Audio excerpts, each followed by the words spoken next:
ذالک الکتاب لا ریب فیہ، یہ وہ کتاب ہے جس میں شک کی کوئی جگہ نہیں ہے۔ دیکھیں کتنے جاہ و جلال کے ساتھ کتاب اوپن ہو رہی ہے، کانفیڈنس لیول آپ کتاب کا دیکھیں، کتاب سٹارٹ ہو رہی ہے کہ بھئی یہ کتاب جو آپ پڑھنے جا رہے ہو کوئی شک نہیں۔ کوئی شک کیوں نہیں؟ اس کی وجہ یہ کہ اس کتاب کے اندر جو کانفیڈنس اور جو سچائیاں بیان ہوئی ہیں نا، وہ اپنا آپ منوا لیتی ہیں۔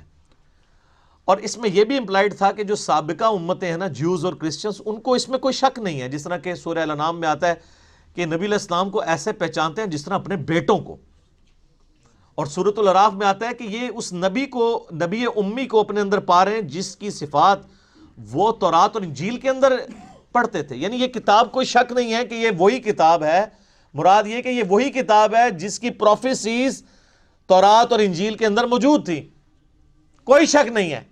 ان معنوں میں بھی بے شک یہ وہی کتاب ہے جس کا تمہیں انتظار تھا، اور ان معنوں میں بھی کہ یہ اللہ کی طرف سے نازل ہوئی ہے، اس میں کوئی کنٹراڈکشن نہیں ہے، یہ اللہ کی کتاب ہے۔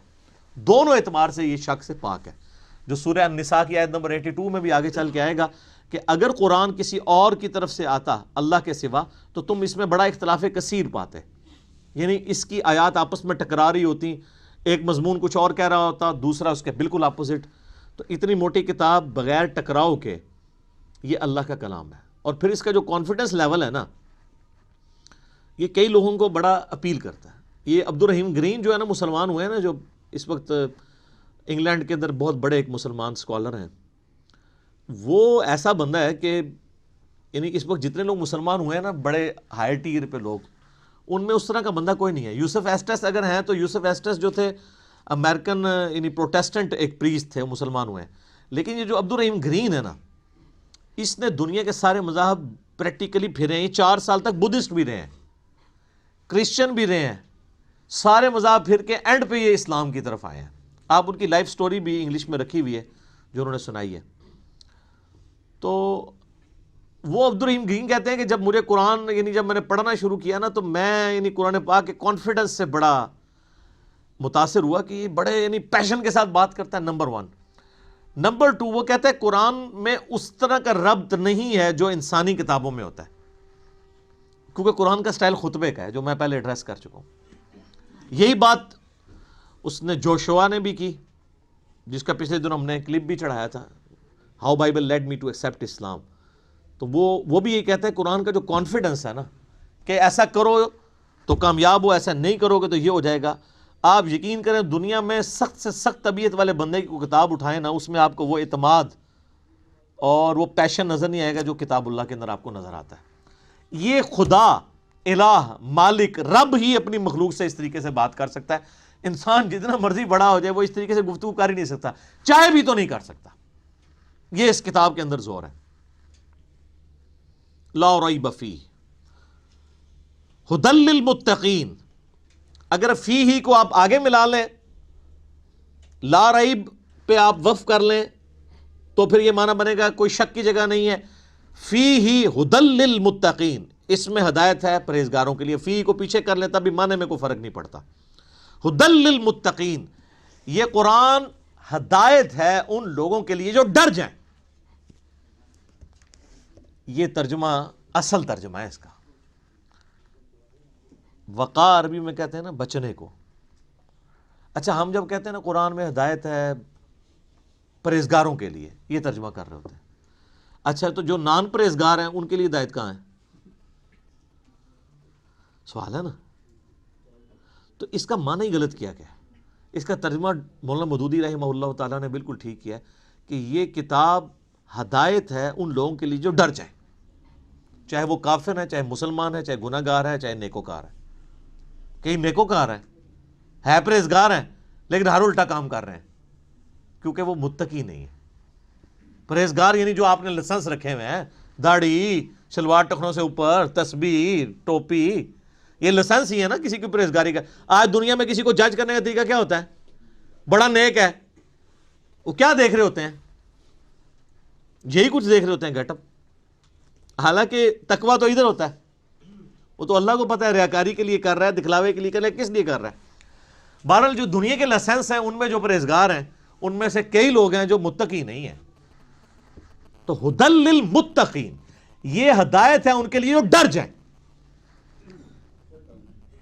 جو بھی ڈر جائے اس کو لیے قرآن کے اندر ہدایت ہے، اور جو نہ ڈرے اس کے لیے قرآن میں کوئی ہدایت نہیں ہے۔ یہ بڑی خطرناک بات ہے۔ قرآن سٹارٹ اس سے لے رہا ہے کہ قرآن میں ہدایت اس کے لیے ہے جو ڈر جائے، اور جو نہیں ڈرے گا کوئی ہدایت نہیں۔ آگے چل کے آئے گا شہر رمضان الذی انزل فیہ القرآن ھدی للناس وبینات من الہدی والفرقان۔ رمضان کا مہینہ وہ ہے جس میں قرآن نازل ہوا، ھدی للناس، پوری انسانیت کے لیے ہدایت ہے۔ وہاں تو متقی کا بھی ذکر نہیں آیا، پوری انسانیت، چاہے کافر ہے چاہے مسلمان ہے۔ وبینات من الہدی، اور اس میں ہدایت کے بڑے بڑے روشن دلائل ہیں، والفرقان، اور حق اور باطل میں تمیز کرنے والی کتاب ہے یہ۔ اچھا، یہ الفرقان نبی الاسلام بھی ہے۔ صحیح بخاری میں حدیث ہے، محمد فرق بین الناس، محمد صلی اللہ علیہ وآلہ وسلم لوگوں میں حق اور باطل میں فرق ہے۔ یہ کتاب بھی الفرقان ہے۔ تو ھدی للمتقین، ان کے لیے ہدایت ہے جو ڈر جائیں۔ اس کا کیا مطلب ہے؟ کہ جو شخص زندگی میں غور و تفکر کے بعد اس رزلٹ پہ پہنچے کہ مجھے میری مرضی کے بغیر کسی نے پیدا کیا اور اس نے اس فیس آف ارتھ میں مجھے پٹ کر دیا، اور یہ میری آبزرویشن ہے کہ سب لوگوں نے مرنا ہے، تو اگر سب لوگوں نے مر جانا ہے تو مر کے کس اگلی ایسی زندگی میں جانا ہے؟ اگر کسی کے بنائے سے ہم بنے ہیں تو پھر جس نے بنایا ہے اس کو رسپانس نہ کیا تو مرنے کے بعد جب اس کے سامنے پیشی ہوگی مرنے کے بعد تو کہیں شرمندگی نہ اٹھانی پڑے۔ جب یہ تصور کسی بھی انسان کے دماغ میں آ جائے، اس کا دل اس تصور کی گواہی دے دے، تو وہ فوراً ڈر جائے گا، یار مجھے کس نے پیدا کیا؟ میرے تو ماں باپ کو بھی نہیں پتا کہ مجھے کس نے پیدا کیا، وہ خود کیسے پیدا ہوئے۔ تو الٹیمیٹلی ایک خدا کا تصور آتا ہے نا، وہ اللہ جس نے ہماری مرضی کے بغیر ہمیں پیدا کیا، وہ ہمارے ساتھ کچھ بھی کر جائے ہمیں کو بچا نہیں سکتا۔ سب سے بڑا تو اس نے ہمارے ساتھ کام کر دیا نا کہ پیدا کر دیا، ہم سے پوچھ کے کیا، تو اب بھی جو کچھ وہ کرے گا تو کوئی نہیں کچھ کر سکتا۔ تو اس میں پھر آسانی کی راہ کیا ہے کہ اسی رب کی پناہ لے لی جائے، اور اسی کے لیے کتابیں نازل ہوئیں، پیغمبر آئے۔ اس سورۃ البقرہ کے پہلی 4 رکوع کے اندر پورے قرآن کا خلاصہ آ جائے گا۔ تو جب ایسا شخص غور و تفکر کرے گا نا تو فوراً اس کے اندر ایک ڈر پیدا ہوگا، یار میرا کیا بنے گا؟ کہیں میں نے جانا ہے، کسی کو منہ دکھانا ہے، میں کیا کروں؟ تو اس کے لیے پھر قرآن میں ہدایت ہے۔ ایسا شخص الٹیمیٹلی قرآن تک بھی پہنچ جائے گا، پیغمبروں کی تعلیمات تک بھی پہنچ جائے گا، اور ایسا شخص جب قرآن کو پڑھے گا تو اسے ہدایت ملے گی۔ فذکر بالقرآن من یخاف وعید، اے نبی علیہ السلام قرآن سے اسے نصیحت کریں جو اللہ کی دھمکی سے ڈر جائے۔ کتنی حیران کن بات ہے، نبی علیہ السلام کو منع کیا گیا، جو دھمکی سے نہیں ڈرتا اس کے لیے کوئی نصیحت نہیں ہے۔ فذکر ان نفعت الذکر، نصیحت کرو اگر نصیحت کرنا کسی کو فائدہ دیتا ہو۔ سیذکر من یخشی، نصیحت اس کو کریں جو ڈرتا ہے۔ وَيَتَجَنَّبُهَا الْأَشْقَى، اور جو شکی ہو چکا ہے، بدبخت ہو چکا ہے، ڈرنے کے لیے تیار نہیں، چھوڑ دیں۔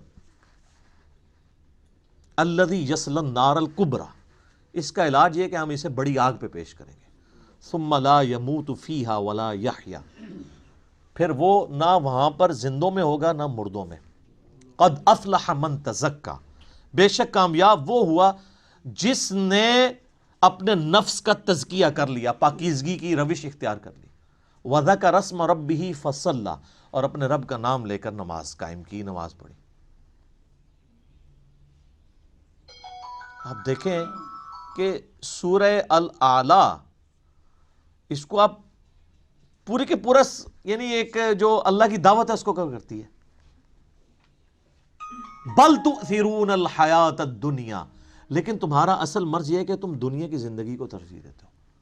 والآخرۃ خیر لک من الاولی، والآخرۃ خیر وابقی، جبکہ آخرت جو ہے وہ بہتر بھی ہے اور باقی بھی رہنے والی ہے۔ ان ھذا لفی الصحف الاولی، یہی ایک یونیورسل ٹروتھ اور کانٹے کی اصل بات تھی جو قرآن سے پہلے صحیفوں میں بھی نازل ہوئی تھی. صحف ابراہیم و موسیٰ، چاہے وہ ابراہیم کے صحائف ہوں چاہے موسیٰ علیہ السلام کے صحائف، ایک ہی کانٹے کی بات تھی. کیا؟ بل تؤثرون الحیات الدنیا والآخرۃ خیر وابقی. اب یہ بھی سر پھر ہم صحیح کہتے ہیں نا کہ کتابوں کا خدا اور ہے اور بابوں کا خدا اور. یہ کتابیں ڈسکس ہو رہی ہیں. اللہ اکبر.